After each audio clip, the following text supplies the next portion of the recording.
I'm going to give you my setup, my tips, and my mods on the QIDI A580 Cirrus SR22 520 millimeter sub 250 gram ready to fly plane. It is brushless and it flies off of a 1S LiPo.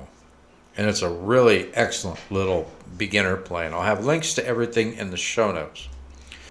I found that the rolls on this plane were pretty lethargic, and I wanted to get more movement on the ailerons for faster rolls. So if you look at the control horn on the aileron, you'll see that the control rods, which are a 1 millimeter diameter, are in the center hole. So what I did was I drilled this hole out here, the outermost hole. It's a little bit smaller than 1 millimeter. I wish it's probably like a 0.8 millimeter. I drilled that out to 1 millimeter, and then I moved the control rods to the outer holes on the control horn to give me more movement.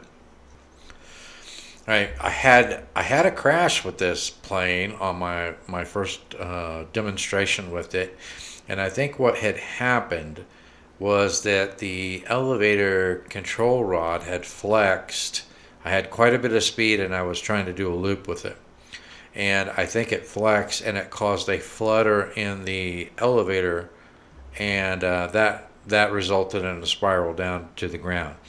All right, so once I discovered what had caused that, I took one of those little 4-inch zip ties, tied it around about the midsection of the elevator control rod, cut off the excess strap, of the zip tie, and then just glued the buckle here to the side of the fuselage, and I didn't have that problem anymore. All right, I got a new set of wheels on it. The wheels, links to the wheels will be in the show notes. I think they're 36 millimeter diameter. They're very lightweight. They've got this black foam tire on it, which is a lot better than the hard plastic slick stock wheels that it comes with. I wanted to use the existing axle and wheel assembly for these new wheels.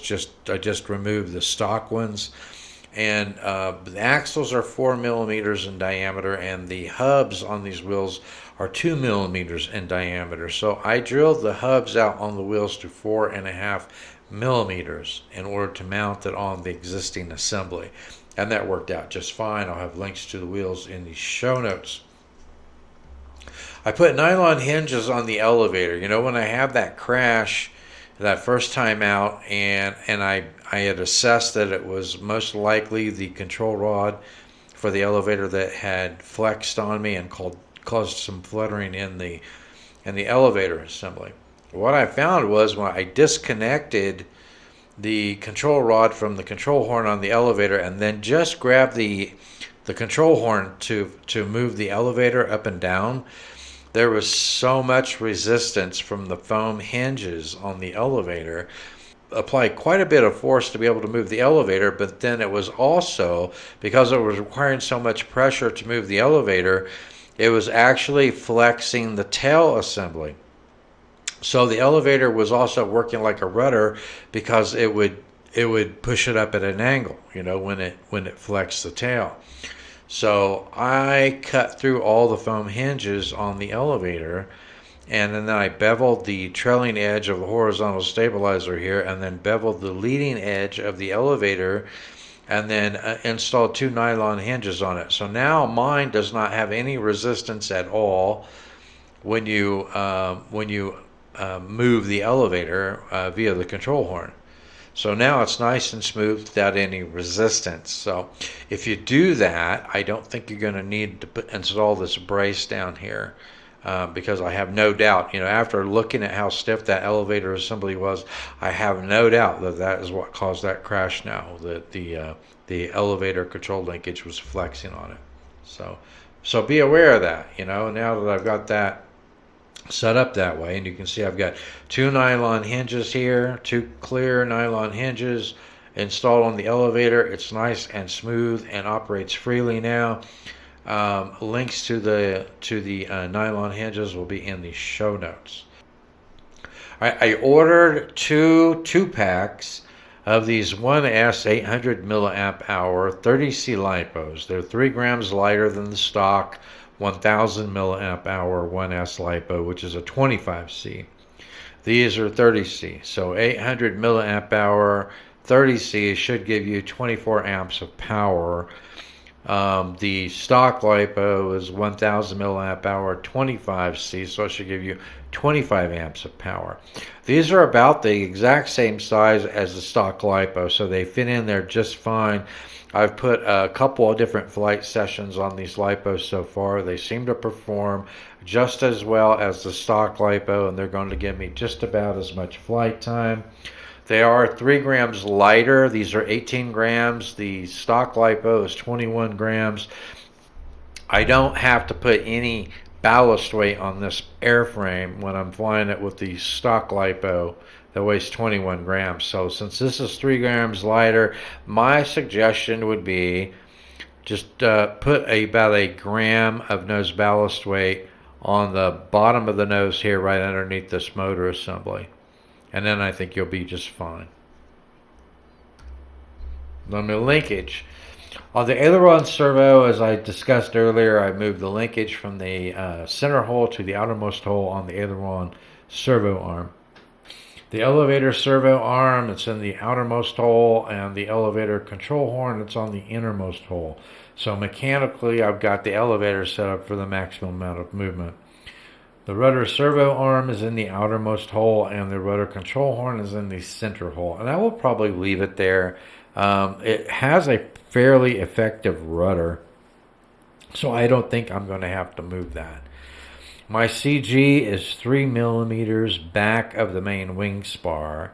That's where my plane balances neutral, and it seems to perform and handle exceptionally well at that CG. I give it full throttle for launch with a moderate chuck and a slightly upward angle. It takes right off without losing any altitude. My expo for the aileron is 60%, for the elevator is 60%, for the rudder is 30%. And those values give me nice, smooth controls with plenty of authority. I have my dual rate set at 100% for all the controls. I've tested several different props with this plane, and the 5x5 two-blade prop is my favorite. That's what I'm flying with. It is the best performing prop that I've had on here. It performs better than the stock prop does.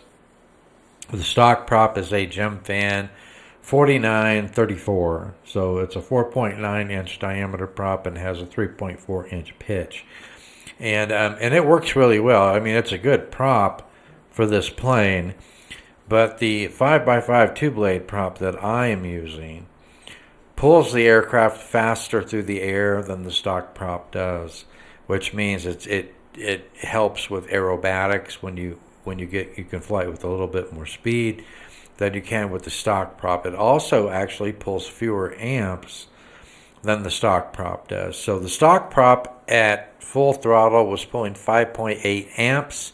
This prop is pulling 5.1 amps at full throttle.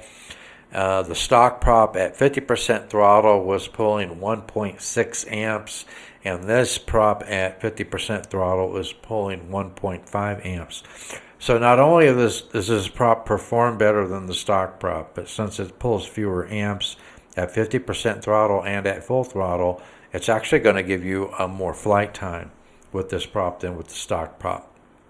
This is an HQ 5x5 version 1 prop that I have, but they're getting really hard to find. I didn't have an APC 5x5 prop to test on this plane, but my guess is you'll probably get very similar performance with an APC 5x5 prop, just like this one. So I will provide links to those in the show notes. The protocol that I found works with the multi-module on this. I did have to update my multi-module on my TX16S transmitter to the latest stable release of the firmware in order to have access to this protocol. But the protocol I'm using to bind to it is the FX subprotocol Q560. The channel order is channel 1 is aileron, Channel 2 is elevator. Channel 3 is throttle. Channel 4 is rudder. Channel 5 is the stunt button. I don't use that. If I want to perform stunts, what I do is I just, right after I launch in 6G mode, I switch to 3D mode, which is just manual mode with wind mitigation. So I just perform my aerobatics in that mode. I haven't set up the stunt button. I did set up all 3 of the gyro modes, and that's set up on channel 6 with this protocol. You can turn the LEDs on and off using channel 7 on this protocol. If you don't want to have to bind up to it each time, some of these planes bind up on channel 16. This protocol binds up on channel 16. So I just set up channel 16 on a 3-position switch, and so I can power up the transmitter and then power up the plane and just flip the switch forward and then backward, and it will initiate bind for this plane instead of having to go into the screen on the transmitter and bind up to it each time. And I've also selected bind on channel on the protocol screen in OpenTX, and that works just fine. I don't have to go in and into the screen to bind to it. I just flip a switch for that. The gyro modes are 6G is -100, 0 is 3D plus gyro, plus 100 on a 3-position switch for the gyro modes, plus 100 is 3D, which is what I fly in. All right, that's a wrap on this episode. Thanks for watching, and I'll see you next time in the Tinkerz Lab.